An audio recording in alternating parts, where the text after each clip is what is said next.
Salam sejahtera Malaysia, denyut nadi suara rakyat bergema di channel ini. Jangan lupa tekan butang subscribe, like dan share. Malaysia kita punya, cintai Malaysiaku, kita jaga kita.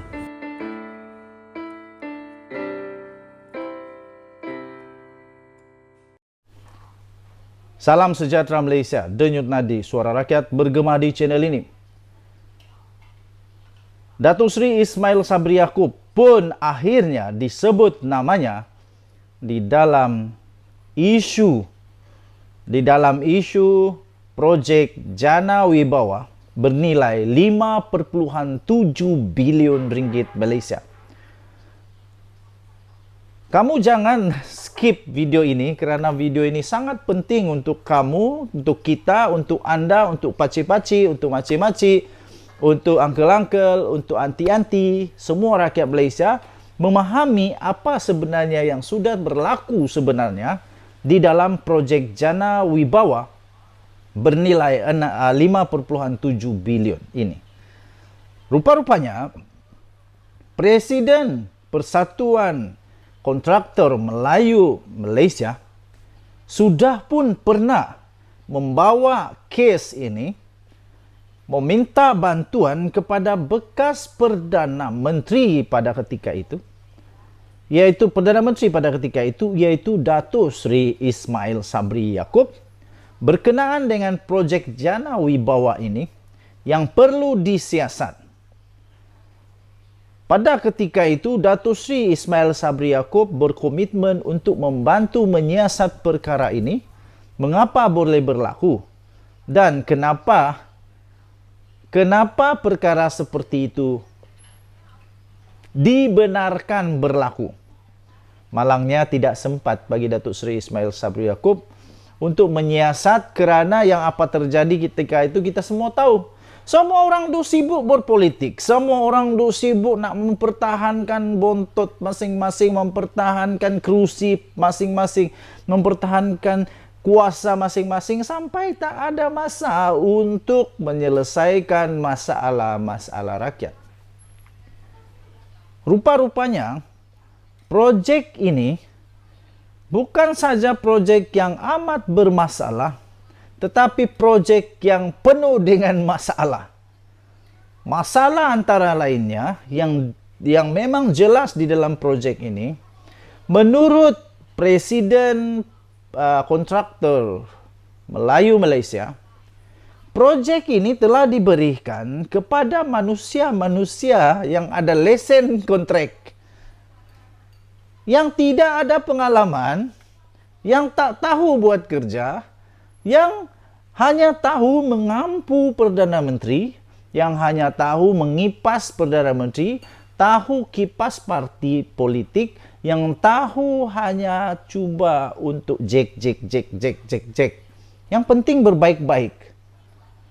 Engkau baik saja, engkau pandai tahu buat kerja kah, tak tahu buat kerja kah, ada pengalaman kah, tak ada pengalaman kah, boleh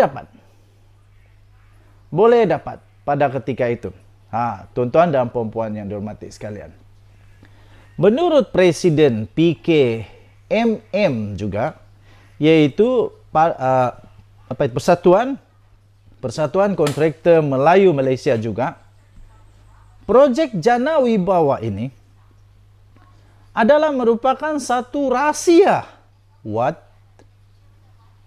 Projek apa yang dirahsia? Ini tak payah disiasat, memang confirm merundingan terus. Sebab menurut Presiden itu, dia kata projek itu adalah projek rahsia terbuka. Rahsia terbuka. Apa maksud rahsia terbuka? Rahsia terbuka pada pendapat saya adalah rahsia yang diberitahu, tetapi rahsia itu sudah diberitahu, dibuka, tetapi dalam terbuka itu sebenarnya rahsianya ialah tertutup. Itulah rahsia terbuka. Tuan-tuan dan puan-puan, menurut Presiden PKMM, pertikaian yang paling besar ialah bukan kerana projek itu Tetapi cara projek itu dianugerahkan. Cara projek itu dianugerahkan kepada kontraktor-kontraktor yang tak bertauliah juga, tapi tak berpengalaman dan tak ada kepakaran. Sebab itulah banyak masalah pada ketika pentadbiran Datuk Seri, banyak masalah dalam pentadbiran Tan Sri Muhyiddin Yassin yang akhirnya hanya terbongkar ketika dia sudah digulingkan. Kerana tidak ada pengalaman, tidak ada kelayakan, tidak ada kepakaran, malah paling kecewa sekarang salah satunya yang baru saja dibongkarkan ialah pembelian ventilator yang mengakibat 13 juta ringgit telah rugi. Kerana apa? Ventilator yang dibeli itu tiada cukup tidak cukup dia punya dia punya qualification. Tidak seperti dia punya ada masalah lah. Tidak boleh dipakai dengan baik. Inilah yang terjadi juga dengan kontrak begini. Bila tiada pengalaman dan kepakaran di dalam kontrak, maka kontrak itu akan jadi kontrak yang tiris, kontrak yang tak siap-siap. Inilah juga yang berlaku dengan satu proyek yang baru sahaja dibongkarkan oleh Anwar Ibrahim. Proyek bekas Perdana Menteri dulu yang bernilai ratusan juta, tapi tak pernah pakai. Kenapa? Kerana tiada pengalaman dan kepakaran. Yang penting buat mula, tak siap. Nah, itu lain kira. Yang penting ada duit masuk. Walawai, ini yang tak best ini. Yang paling seronok saya fikir apabila Presiden Persatuan Kontraktor Melayu Malaysia ini dia kata, kami bukan cemburu dengan mereka. Namun penganugerahan projek perlu adil dari segi pemilihan. Saya setuju. Nak jealous apa dengan rezeki orang? Saya percaya rezeki orang semua cukup. Tuhan telah mencipta rezeki yang cukup untuk semua orang. Jadi tak perlu nak petikai, tak perlu nak cemburu. Tetapi nilai profesionalisme dan keselamatan itu sangat penting. Bayangkan kalau projek itu dibuat oleh orang yang tak berpengalaman, tak ada kelayakan yang cukup, tapi dapat projek. Makin lagi kalau projek yang boleh mengakibatkan kemalangan jiwa. Haduh, tuan-tuan dan puan-puan yang dihormati sekalian. Jadi kerana itu